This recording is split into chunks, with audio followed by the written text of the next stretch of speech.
One, two, three, go.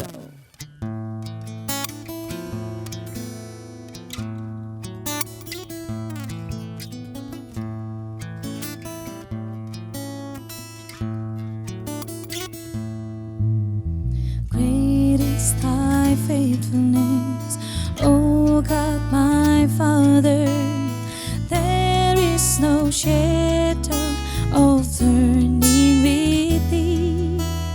Though changes not by compassion, they fail not, as thou hast been, thou forever will be.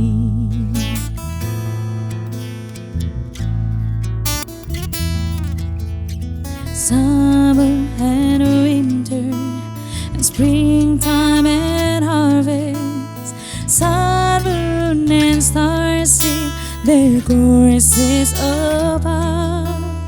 Join with all nature in a manifold witness to thy great faithfulness, mercy, and love. Great is thy faithfulness, great is thy faithfulness. Morning by morning, new mercy I see. All I have needed, thy hand hath provided. Great is thy faithfulness, Lord, unto me.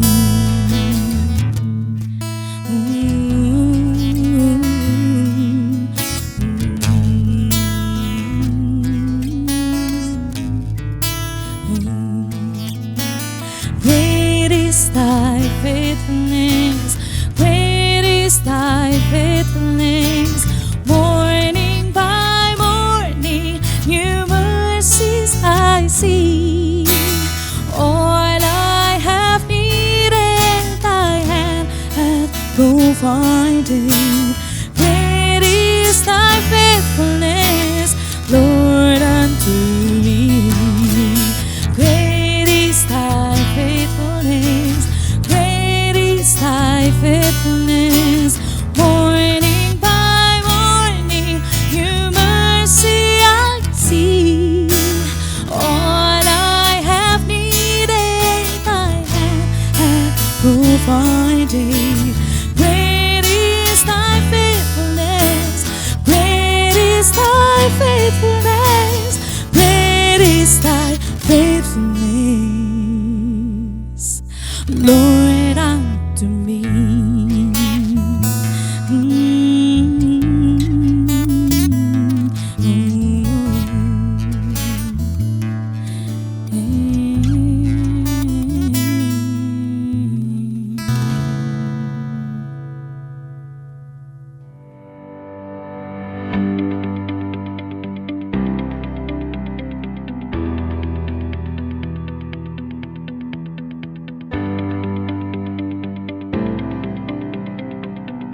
His giver, Jesus Christ, His Son. Give thanks with a grateful heart. Give thanks to the Holy One. Give thanks because He's given Jesus Christ, His Son. And now let the weak say, I am strong. Let the poor say, I am rich because of what the Lord has done for us. Give thanks.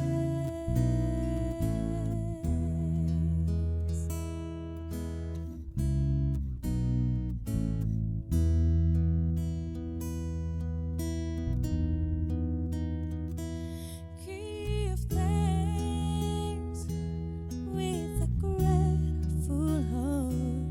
Give thanks to the Holy One.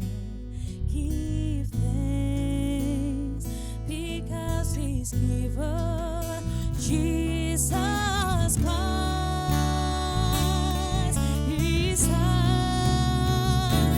And now let the weak say, I am strong. Let the poor say, I am rich because of what the Lord has done for us. And now let the weak say, I am strong. Let the poor say, I am rich because of what the Lord has done for us. Give thanks.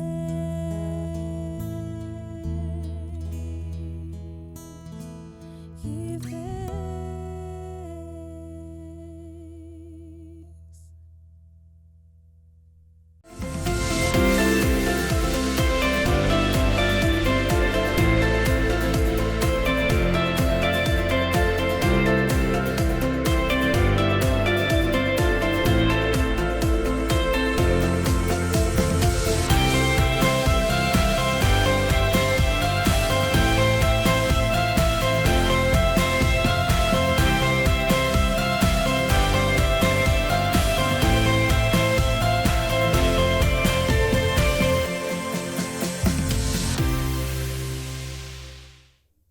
Shalom Kegisi, Shalom. Wuh.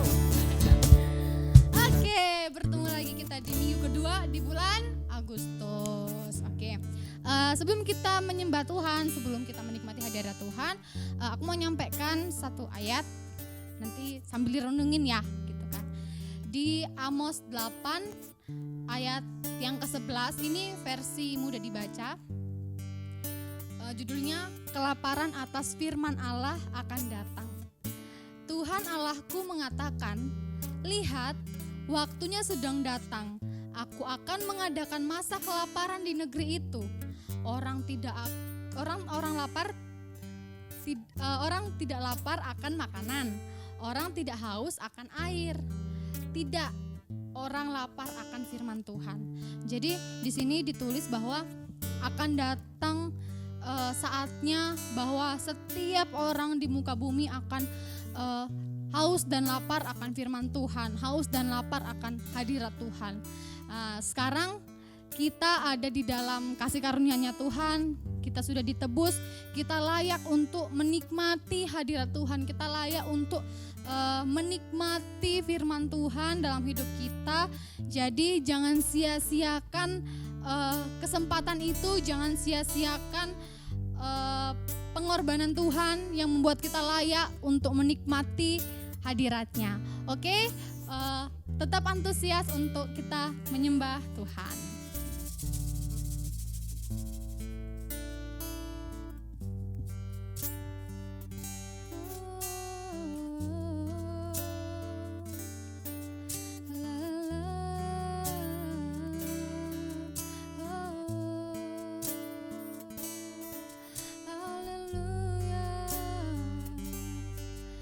Kami merindukan Engkau, kami menginginkan Engkau, lebih dari yang lain, lebih dari sebelumnya Tuhan.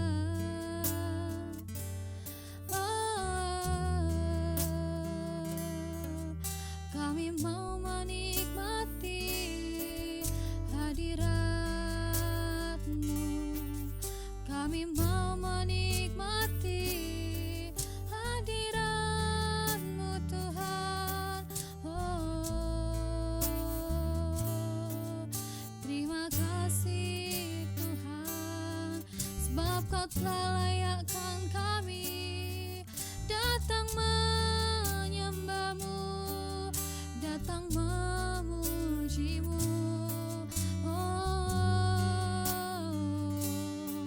Hanya di dalam-Mu kami dapati sukacita, kami dapati damai sejahtera yang tidak dunia berikan. Hanya Kau Tuhan, hanya Kau Tuhan, hanya di dalam-Mu kami puas.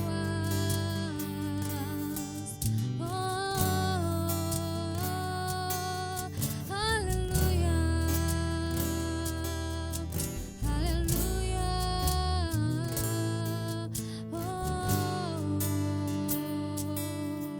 La la la la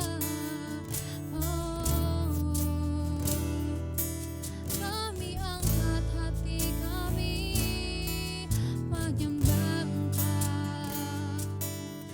Kami bawa kurban syukur kami kepadamu, sebab Engkau baik, kasih setia-Mu untuk selamanya bagi kami.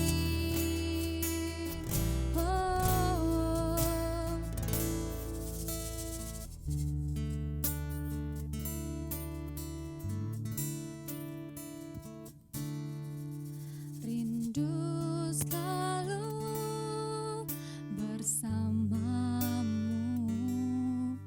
tinggal di dalam kediaman-Mu, oh Tuhan, sebab ku sukai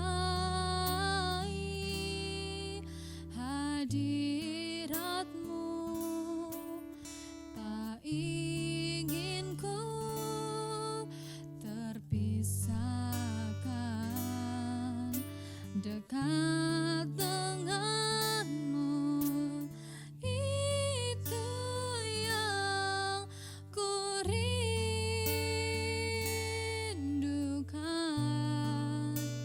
sebab ku dapati kedamaian.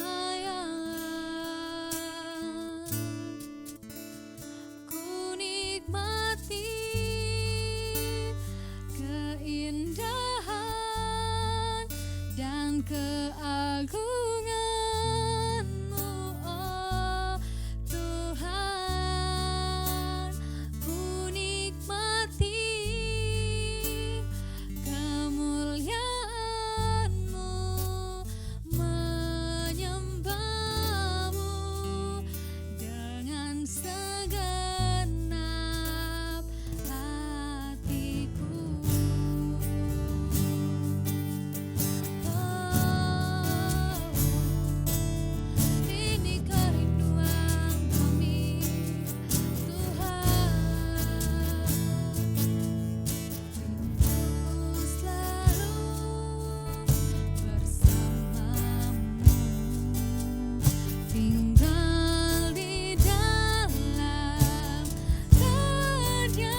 dengan segenap ku nikmati keindahan dan keagungan-Mu, oh Tuhan. Ku nikmati kemuliaan-Mu, menyembah-Mu dengan segenap ku nikmati keindahan dan keagungan-Mu, oh Tuhan. Ku nikmati kemuliaan-Mu, menyembah-Mu dengan segenap ku nikmati keindahan dan keagungan-Mu, oh Tuhan. Ku nikmati kemuliaan-Mu, menyembah-Mu dengan segenap hatiku. Oh, kami menikmati hadirat-Mu dengan segenap hati kami, Tuhan. Oh, haleluya. Oh, ini kerinduan kami, ini kerinduan kami, ini seruan kami, Tuhan. Kami rindu menikmati hadirat-Mu, Tuhan. Oh, haleluya. Oh, Jesus, we need You, Lord. We need You, Lord. We need You, Lord. More than before, more than yesterday. We need You, Lord. We need You, Lord. Hallelujah. Oh, thank You, Jesus. Thank You, Jesus. Terima kasih Tuhan, karena darah-Mu Kau layakkan kami menikmati hadirat-Mu, menyembah Engkau Tuhan, menyembah Engkau Tuhan. Oh, haleluya. Terima kasih Tuhan, terima kasih Tuhan. Oh, kami nikmati hadirat-Mu. Oh, kami sukai hadirat-Mu, Tuhan. Oh,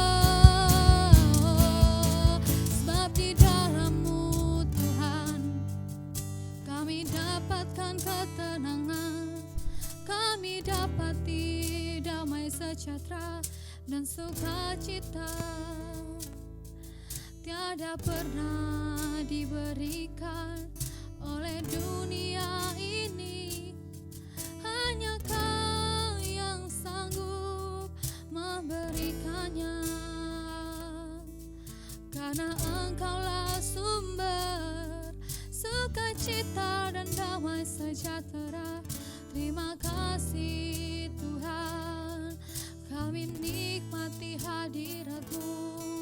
Oh, haleluya.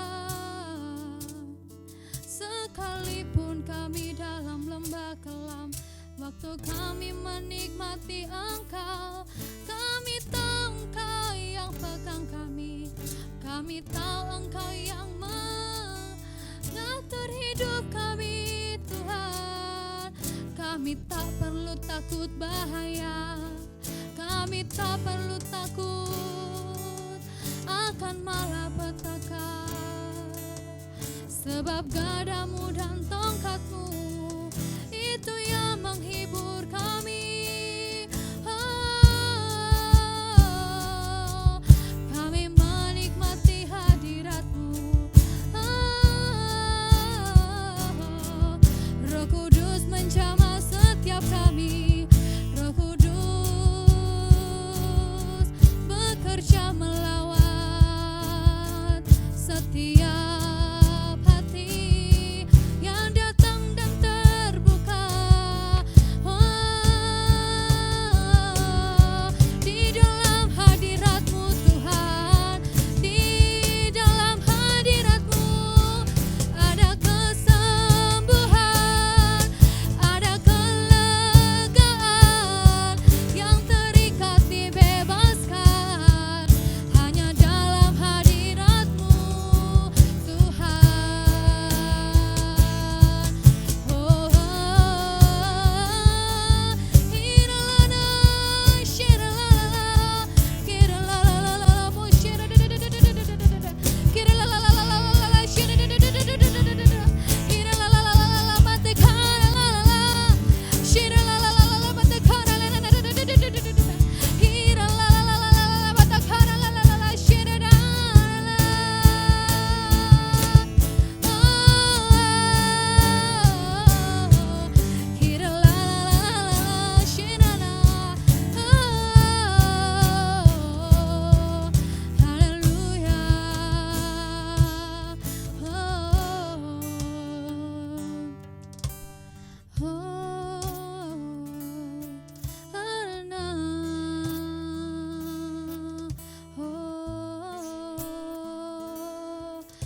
Hiralana moshe karanana, halala iridadadadada, shiralala motakaya raladada, haleluya. Shiridadadadadana, yikarala motasheranamo, yarala dadadadada, shiridadada. Oh, haleluya.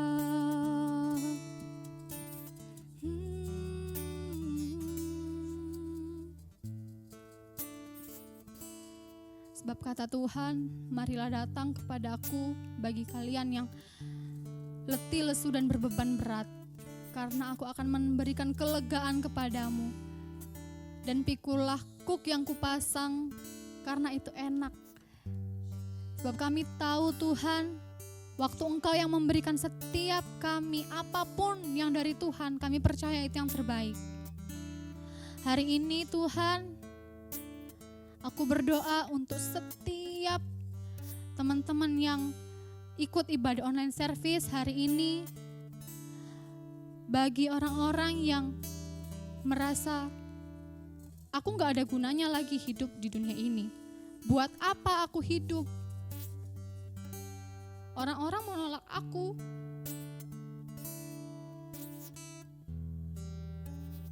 Tapi hari ini aku mau berdoa dan aku percaya bahwa sekalipun ayah atau ibumu atau siapapun manusia yang menolak engkau, tapi Tuhan membuka tangannya lebar-lebar,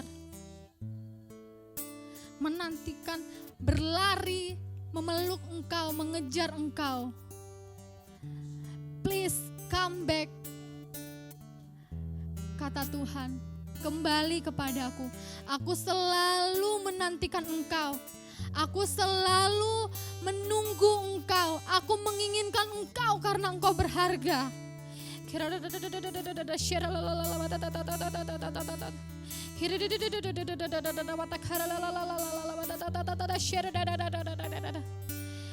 Nikmati aku, kata Tuhan,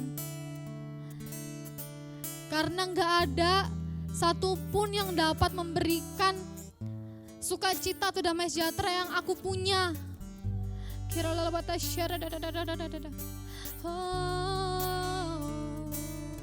Aku berdoa di dalam nama Yesus, siapapun itu aku percaya hari ini Roh Kudus melawat engkau. Hari ini Roh Kudus memberikan kelegaan kepadamu.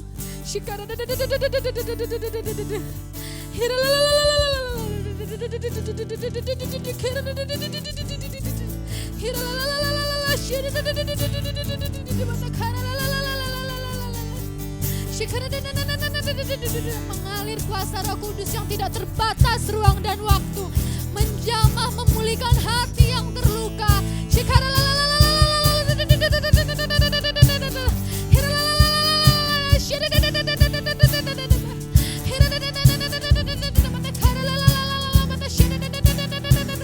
Let your spirit move.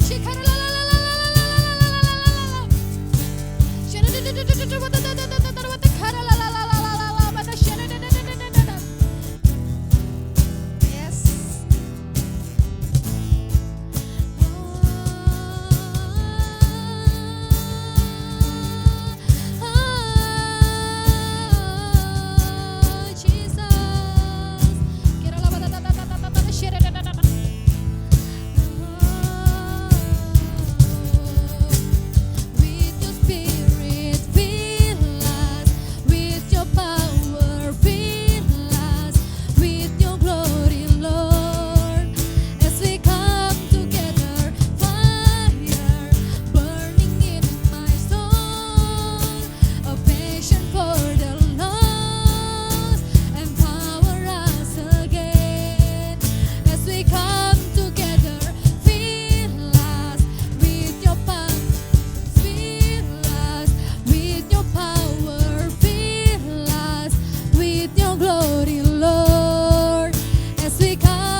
your spirit move, oh Lord, as we come together.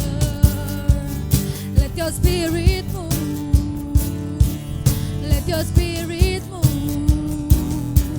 Let your spirit move, oh Lord, as we come together. Let your spirit move. Let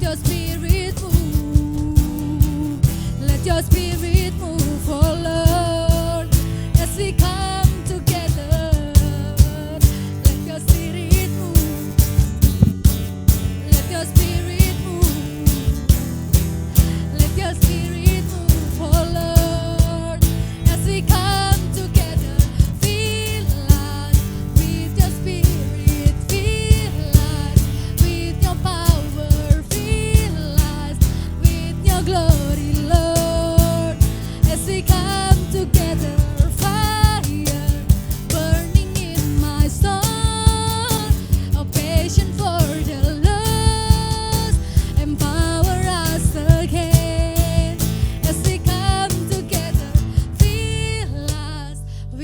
Spirit, fill us with your power, fill us with your glory, Lord. As we come together, fire burning in my soul, a passion for the lost, empower us again. As we come together, fill us with your Spirit, fill us with your power, fill us with your glory, Lord. As we come together, fire burning in my soul, a passion for the lost, empower us again. As we come together, fill us with your Spirit, fill us with your power, fill us with your glory, Lord. As we come together, fire burning in my soul, a passion for the lost, empower us again. As we come together, fill us with your Spirit, fill us with your glory, fill us with your glory, Lord. As we come together,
Spirit move, oh Lord. As we come together, let your Spirit move. Let your Spirit move. Let your Spirit move, oh Lord.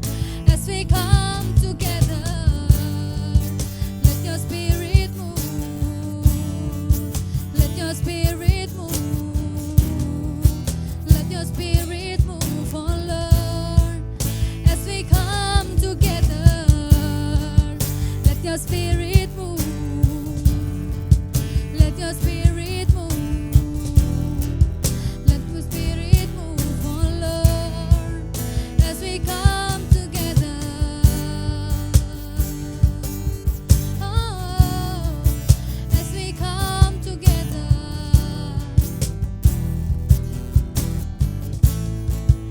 As we come together, haleluya. Yes, terima kasih Tuhan. Kami boleh menikmati indahnya hadirat-Mu dalam pujian dan penyembahan kami. Sebab kami tahu Tuhan, kuasa pujian itu nyata pada setiap kami saat kami menaikkan itu kepadamu dengan rasa syukur dan sukacita. Tuhan, sekarang kami mau menikmati kebenaran firman-Mu. Biarlah Tuhan yang membuat kami mengerti apa yang ingin Kau sampaikan. Terima kasih Tuhan. Di dalam nama Yesus yang siap dan bersukacita mendengarkan firman Tuhan, katakan amin.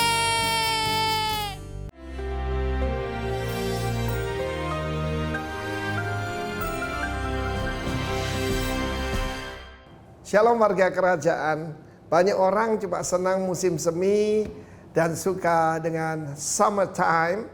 Tapi istri saya itu menarik sekali. Dia suka kalau melihat pohon-pohon yang berwarna coklat, orange, merah pada musim gugur. Kita pernah pergi ke satu tempat yang sangat indah namanya Tsusaiko. di daerah utara sana dekat Tibet ya, di China. Tetapi sayang kita datang tidak pada musim gugur, sehingga daun-daunnya cuma hijau. Dan refleksi di danau itu cuma kelihatan hijau. Dan mereka berkata, kamu datang pada musim yang keliru. If you come on autumn or fall, akan begitu indah karena berwarna-warni. Karena itu ketika ada musim gugur dalam hidup kita pada saat ini, ketika penghasilan mungkin berkurang, ketika apa yang kita biasanya ada dan menerima juga tidak kita terima, just enjoy. Dalam Yakobus 1:12 kata, berbahagialah orang yang menghadapi berbagai percobaan dan lulus, tahan uji. Dia akan menerima apa? Mahkota kehidupan. Mahkota sana Stefanus. Stefanus adalah mahkota untuk pemenang, ya. Karena Tuhan hanya memberkati the overcomer. Amin. Ada begitu banyak berkat untuk the overcomer apabila dia telah tahan uji. Ternyata selama ini saya sudah sampaikan bagaimana dalam minggu yang lalu orang itu harus mencapai lacking nothing. Apa yang kurang dalam hidup saya? Yang paling tahu istri saya. Dia bilang, kamu tuh kurang sabar. Aneh sekali nama Chinese saya Jin atau Ren itu artinya dua ya. Yang pertama artinya sabar. Saya jadi kalau mestinya ganti nama bukan Pak Arifin, Pak Sabar. Dan yang satu lagi artinya baik, kind. Jadi rupanya antara orang sabar dan orang baik itu dua sisi dari sebuah mata uang. Ya, kalau orang sabar biasanya baik dan orang baik biasanya sabar. Nah, saudara yang kasih Tuhan, waiting itu tidak mudah, saudara. Ya, barusan ini Pak Frankie ada di Jayapura di sebuah hotel, ya, meskipun itu suite room dari sebuah hotel itu tidak menyenangkan karena 3 bulan dia di sana tidak bisa ngapa-ngapain.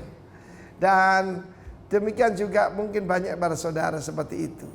Tetapi saudaraku, untuk melatih kita sabar, kita harus masuk dalam satu keadaan. Baik, kalau orang berkata, sampai kapan ini? Artinya kita belum sabar. Sabar sana makrotimia. Makrotimia. Panjang sabar. Panjang sabar dan kelemah lembutan itu saudara kembar. Saudara, berbagai orang yang lemah lembut, sebab dia akan mewarisi bumi kan? Iya kan? Dan firman Tuhan menjelaskan pada kita Yakobus 1:12 yang kita mau tunggu adalah bukan cuma sempurna, but the crown of life. Life di sana Zoe, hidup yang kekal. Karena itu di dalam 2 Timotius pasal 2 digambarkan 3 golongan orang. Yang pertama prajurit yang baik dari Kristus Yesus. Yang kedua seorang atlet yang menjadi juara. Dan yang ketiga seorang petani yang tekun, yang sabar, yang menanti hasil yang baik. Karena itu ketiga-tiganya memerlukan ketekunan. Ya, kesabaran, ketekunan, ketahanan. Ini adalah yang Tuhan mau dalam hidup kita. Itu membuktikan kualitas hidup kita. Ingatnya, bukan soal doing tapi being. Karena kita diciptakan menurut citra dan gambar Allah. Dan Tuhan itu maha pengasih, maha penyayang. Tuhan memberkati kita semua. Makin sabar, makin tekun, dan makin kuat di dalam Tuhan. Bertahan menghadapi segala sesuatu. The crown of life tersedia untuk saudara saya. Haleluya, amin. Shalom teman-teman. Senang bisa menjumpai kalian di rumah masing-masing saat sore hari ini. Dan saat ini kita akan bersama-sama belajar firman Tuhan lewat renungan sore hari ini. Dan renungan tersebut akan saya beri judul Idols atau berhala. Belajar firman Tuhan bukan hanya untuk mengetahui apa yang menjadi kehendak Tuhan, tetapi supaya kita menjadi pelaku firman-Nya dan menyenangkan hatinya. Amin. Penting menjadi pelaku firman Tuhan karena tertulis di dalam Injil Matius 7 ayat 21 yang saya ingat. Bukan setiap orang yang berseru kepadaku, Tuhan, Tuhan, akan masuk ke dalam kerajaan surga, melainkan dia yang melakukan kehendak Bapa-Ku yang di surga.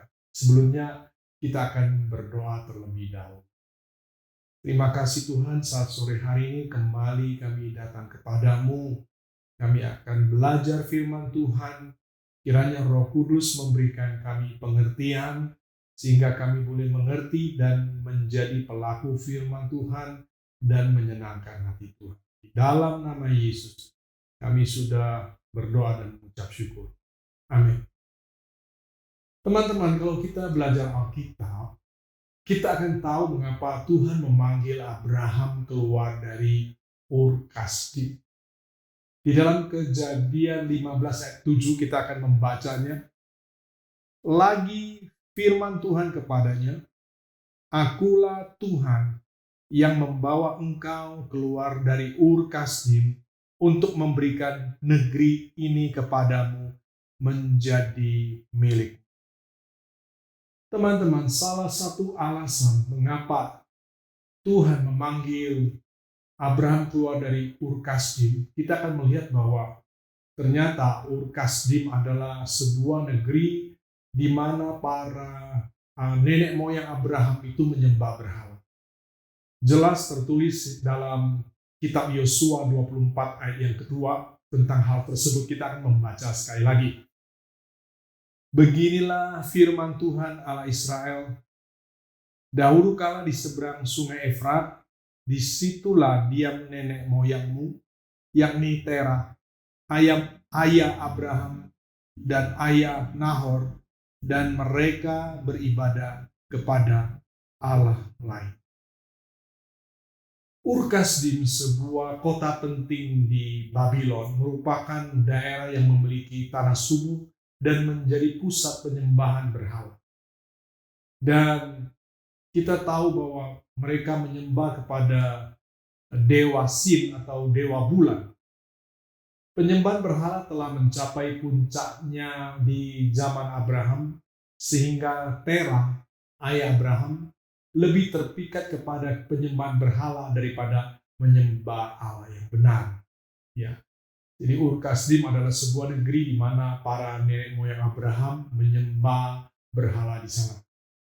Jadi salah satu alasan Tuhan memanggil Abraham keluar dari Ur Kasdim adalah supaya Abraham tidak terkontaminasi dengan penyembahan berhala.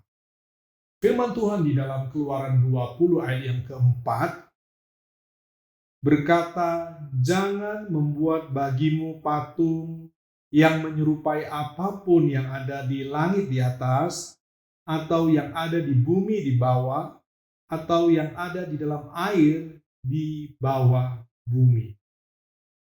Teman-teman, ayat tersebut adalah kehendak Tuhan supaya ketika kita percaya kepadanya, hal yang pertama adalah kita memisahkan diri dari penyembahan berhala. Dan jika kita membahas soal berhala, biasanya langsung tergambarkan di pikiran kita itu adalah apa? Patung-patung, apalagi batu-batu besar, pohon-pohon, seperti konsep yang ada di zaman Alkitab dituliskan. Bangsa Israel pada saat itu diperhadapkan dengan bangsa-bangsa yang menjalankan praktik penyembahan berhala. Maka perintah Tuhan seperti dituliskan dalam kitab Keluaran pasal yang ke-20, begitu pas bagi bangsa Israel di zaman itu. Mereka harus memiliki fokus penyembahan hanya kepada Allah saja. Pertanyaan saya adalah sekarang apakah perintah ini masih relevan di zaman canggih yang jauh dari kesan kuno akan patung-patung, batu-batu, dan lain sebagainya.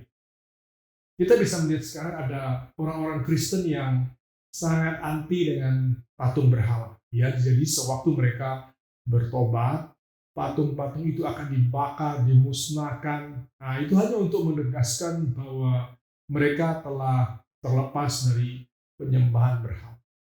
Namun apakah itu artinya mereka benar-benar terbebas dari cobaan untuk menyembah berhala?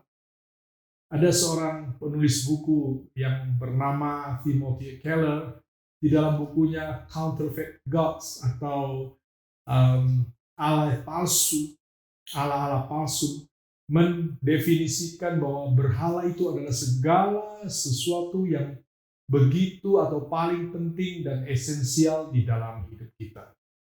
Jadi ketika kita kehilangan hal penting tersebut, hidup ini terasa tidak layak dihidupi. Jadi berhala adalah sesuatu yang mengontrol hidup seseorang sampai semua hanya terfokus kepada hal tersebut. Ya, contohnya di Singapura ada seorang anak ketika gadgetnya itu disita, diambil oleh orang tuanya, loncat dari apartemen. Ya, mengapa? Karena fokus hidupnya itu hanya mainan gadget, ya, mainan game online. Kalau sudah demikian, hidup bukan hanya sesempit soal patung-patung, ya, batu-batu atau pohon yang disembah, tetapi menjadi sangat luas. Berharap modern kita saat ini bisa termasuk uang kita, ya, pekerjaan, games, hobi, ya, gadget itu, ada yang pacar, bahkan pelayanan dan lain sebagainya. Berhala modern kita ada pada apa atau siapa kita meletakkan seluruh hidup kita. Hal ini menunjukkan siapa Allah yang sebenarnya di dalam hidup kita. Tuhan pernah mengingatkan tak seorang pun dapat mengabdi kepada dua tuan. Ya. Jadi kita tidak dapat mengabdi kepada Allah dan kepada Mammon, kepada berhala kita. Dan tantangan bagi orang Kristen zaman modern tidak semakin mudah dan sangat nyata di dalam kehidupan ini. Jadi banyak hal yang bisa mempesona dan mengikat hati kita. Dan ketika kita mengasihi sesuatu lebih daripada Tuhan, sebenarnya kita menggantikan sesuatu yang paling berharga. Karena yang paling berharga adalah Tuhan di dalam hidup kita. Nah, kita mengasihi yang lainnya, berarti kita menggantikan sesuatu yang nilainya pasti jauh lebih rendah. Dan marilah kita kembalikan fokus hidup kita. Yang kita perlukan di dalam hidup ini hanyalah Yesus saja. Dialah yang memegang kendali seluruh kehidupan kita. Kalau kita membaca di dalam kitab Pentateuk, mulai dari kitab Kejadian, Keluaran, Imamat, Bilangan, dan Ulangan, maka kita akan mengetahui bahwa bangsa Israel adalah bangsa yang suka bersungut-sungut, suka ngomel, murmuring. Ketika keadaan tidak nyaman, ngomel. Tidak ada air, ngomel. Panas, ngomel. Lapar, ngomel. Pokoknya tukang ngomel. Karena Tuhan tidak suka bangsa Israel yang bersungut-sungut terus. Akhirnya Tuhan pernah sekali menghukum mereka. Bagaimana caranya?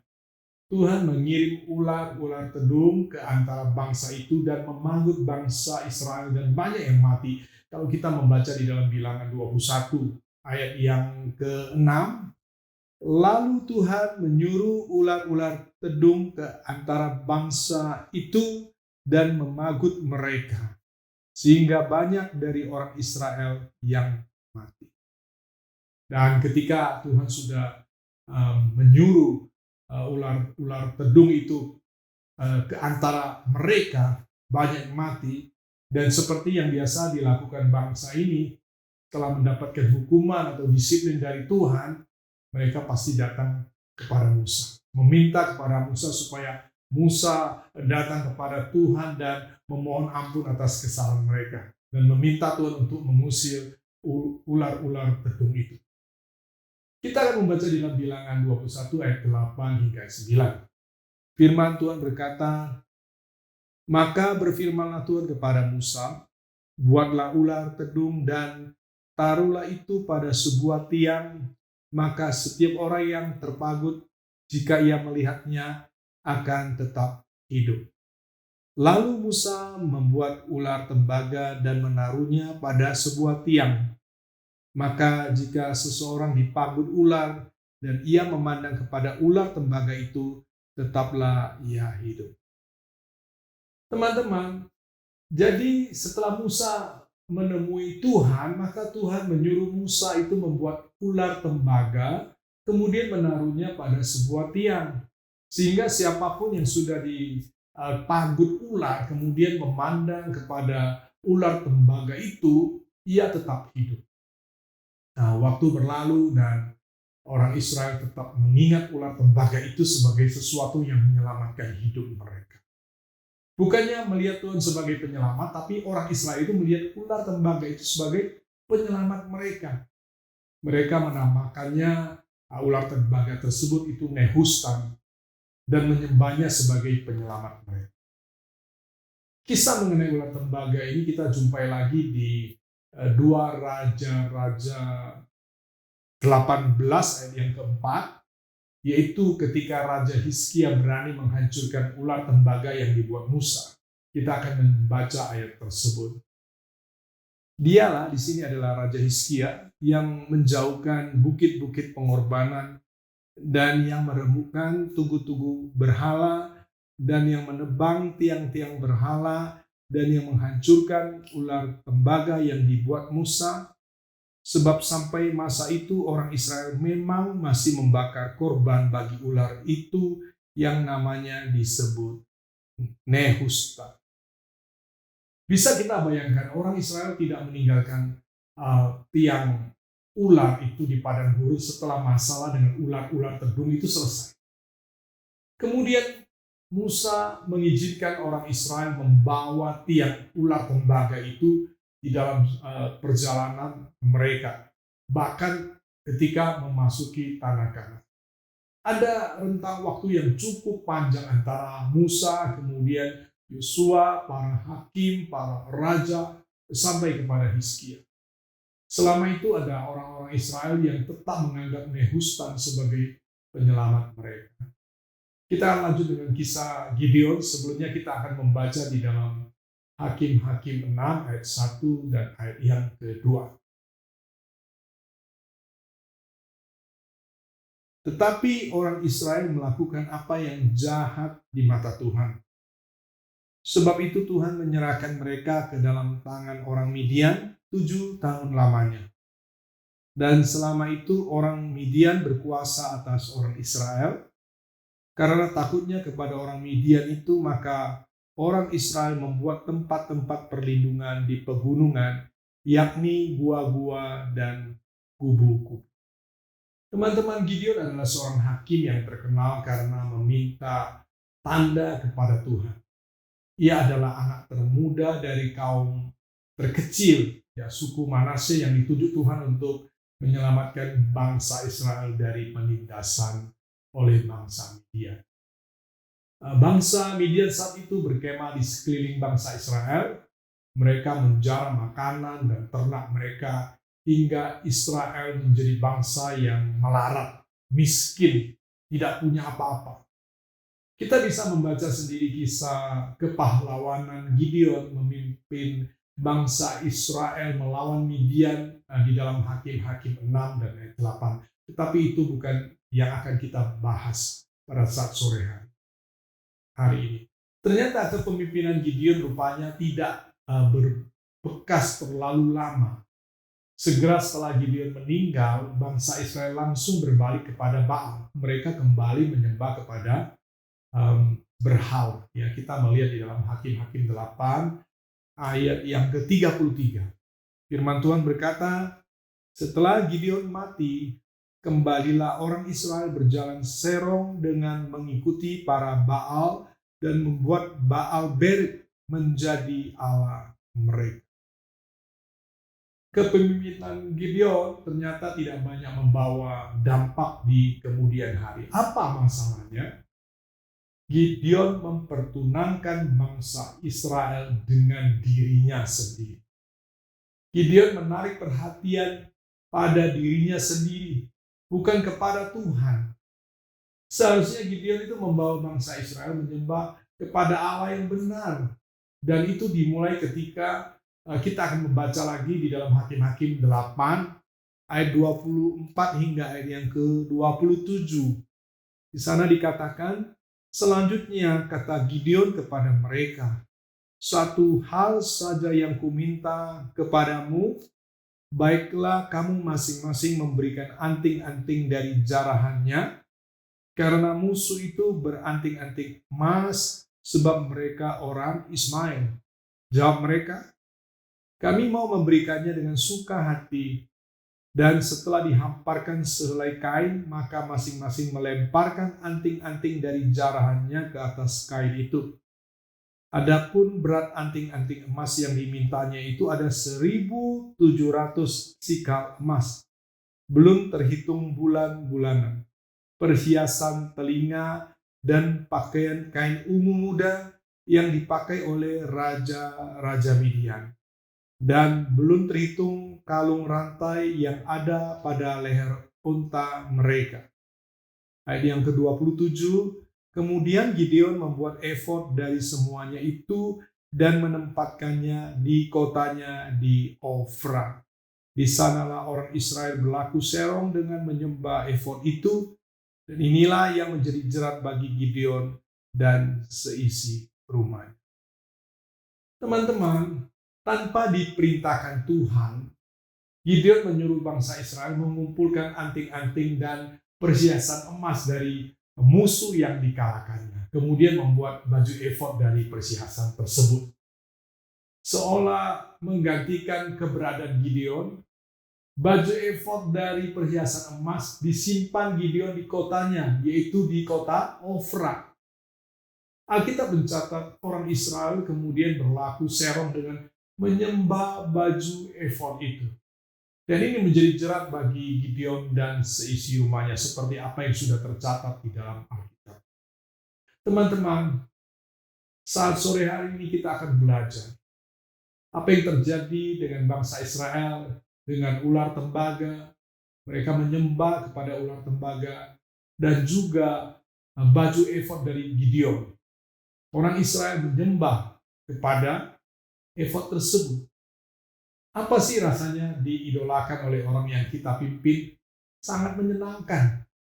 Para pemimpin, apa rasanya ketika orang-orang mulai memuja kita dan bukannya Tuhan? Apa kesamaan dan perbedaan dari dua hal tersebut? Dua-duanya berasal dari pertolongan Tuhan. Ular tembaga, Nehustan, itu adalah pertolongan Tuhan atas bangsa Israel yang dipagut ular tedung. Baju efod Gideon juga dibuat dari emas jarahan dari bangsa Midian, yang merupakan kemenangan bangsa Israel karena juga pertolongan Tuhan. Jadi kesamaan keduanya dari dua kejadian tersebut, kita belajar bagaimana pemimpin memiliki peranan yang sangat besar. Nehustan dan baju efod, ya, dua ini, Nehustan disembah karena Musa membiarkan orang Israel membawa tiang ular tembaga itu dalam perjalanan mereka. Ini peran dari seorang pemimpin. Sementara Yosua tidak menghancurkan ular itu. Bahkan para hakim juga tidak menghancurkan ular tersebut. Nehustan itu adalah berkat yang kemudian dianggap sebagai Tuhan. Itu disebut berhala. Baju efod disembah karena Gideon menarik perhatian bangsa Israel kepada dirinya, bukan kepada Tuhan. Menyimpan baju efod buatannya di Ofra, di kotanya sendiri, seolah menggantikan dirinya. Dua hal yang bisa kita pelajari dari dua kejadian tersebut adalah, perhatikan, yang pertama, bagi kita para pemimpin di gereja, ingat selalu bahwa nama Tuhan yang harus diutamakan. Lebih daripada nama kita sendiri, lebih daripada berkat-berkatnya. Kegagalan mengajarkan hal ini bisa berakibatkan sangat fatal bagi orang percaya, bagi pengikut Tuhan. Beranilah menegur saat orang percaya yang kita pimpin melakukan kesalahan, dan jangan terbuai ketika mereka mulai memuja kita sebagai pemimpin. Kembalikan segala pujian hanya kepada Tuhan. Memang menyenangkan ketika foto kita dipasang, ya dipajang besar-besar, atau nama kita selalu diagungkan dan dipuja di sana, di sini oleh orang-orang. Tetapi bukan itu yang Tuhan kehendaki. Bukankah kita memimpin mereka agar mereka mengagungkan Tuhan? Benar toh? Yang kedua, bagi semua orang percaya pengikut Kristus, ingat selalu bahwa jangan pernah mengidolakan manusia di atas Tuhan. Sekalipun itu pemimpin kita. Jangan pernah ada pengkultusan kepada siapapun, termasuk para hamba Tuhan. Selanjutnya, jangan sampai berkat menjadi motivasi kita dalam mengikut Tuhan. Para pemimpin mungkin adalah pembina rohani kita, Tetapi mereka, sekali lagi, mereka bukan Tuhan. Jadi keberadaan maupun ketidakberadaan mereka seharusnya tidak mempengaruhi sikap penyembahan kita kepada Tuhan. Berkat dan pertolongan Tuhan adalah hak prerogatif daripada Tuhan. Jangan pernah mengatur Tuhan dan menjadi berkat sebagai Tuhan kita. Ini termasuk penyembahan berhala. Bahkan sekalipun Tuhan tidak menolong kita, dia tetaplah Tuhan. Oleh sebab itu, jangan sekalipun mengalihkan pandangan kita dari Tuhan, walau itu kepada berkat-berkat. Amin. Dan teman-teman, biarlah lewat firman Tuhan yang sederhana ini membawa kita untuk menjadi lebih dewasa dalam Tuhan dan tidak pernah menganggap bahwa apa yang dipercayakan Tuhan di dalam pelayanan khususnya merupakan sebuah mainan yang mengasyikkan, dan itu untuk kepentingan kita. Supaya kita disenangkan, menjadi tersohor, menjadi terkenal, menjadi populer. Dan juga berkat-berkat yang kita terima tidak akan pernah membuat kita terpesona dan mengalihkan pandangan kita kepada Tuhan. Semua yang dipercayakan, baik itu berkat, pelayanan apa saja, semua itu karena kemurahan dan belas kasihan dari Tuhan. Dan saat sore hari ada ayat yang terakhir, kita akan membaca di dalam Roma 11 ayat 36. Firman Tuhan berkata, sebab segala sesuatu adalah dari Dia dan oleh Dia dan kepada Dia. Bagi Dialah kemuliaan sampai selama-lamanya. Dan biarlah semua kemuliaan hanya bagi nama Tuhan. Amin. Mari kita berdoa. Terima kasih Tuhan untuk firman Tuhan yang sudah datang kepada kami. Roh Kudus menolong kami untuk mengerti kehendak Tuhan, dan kami akan melakukan apa yang menjadi kehendak-Mu supaya hati-Mu disenangkan. Terima kasih Tuhan untuk saat sore hari ini, di mana kami diberi kesempatan untuk beribadah kepada-Mu, akan mendengarkan firman Tuhan. Di dalam nama Yesus. Amin. Tuhan Yesus memberkati kita semua. Mari kita sama-sama jemaat Tuhan, gereja Tuhan, kita akan menerima berkat Tuhan. Terima kasih buat firman-Mu Tuhan. Kami ucap syukur buat apa yang Tuhan sudah sampaikan. Dan kami buka hati kami siap menerimanya, kami sudah menerimanya, bahkan kami menjadi pelaku-pelaku firman-Mu. Dan hari ini angkat tangan gereja Tuhan dan terimalah berkat yang daripada Tuhan. Tuhan memberkati-Mu, Tuhan melimpahkan kepada-Mu hikmat, Tuhan memberikan kepadamu kasih karunia, menyinari engkau dengan sinar wajah-Nya, menghadapkan wajah-Nya kepadamu, memberikan kasih karunia dan damai sejahtera di dalam nama Tuhan Yesus. Dimanapun engkau berada, engkau menjadi berkat, engkau menjadi terang, menjadi garam, memberkati banyak teman-temanmu, memberkati banyak orang yang bertemu dengan engkau.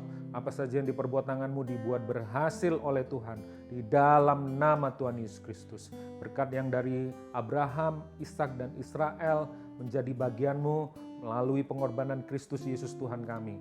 Kami ucap syukur, kami terima berkat Tuhan ini. Haleluya, amin.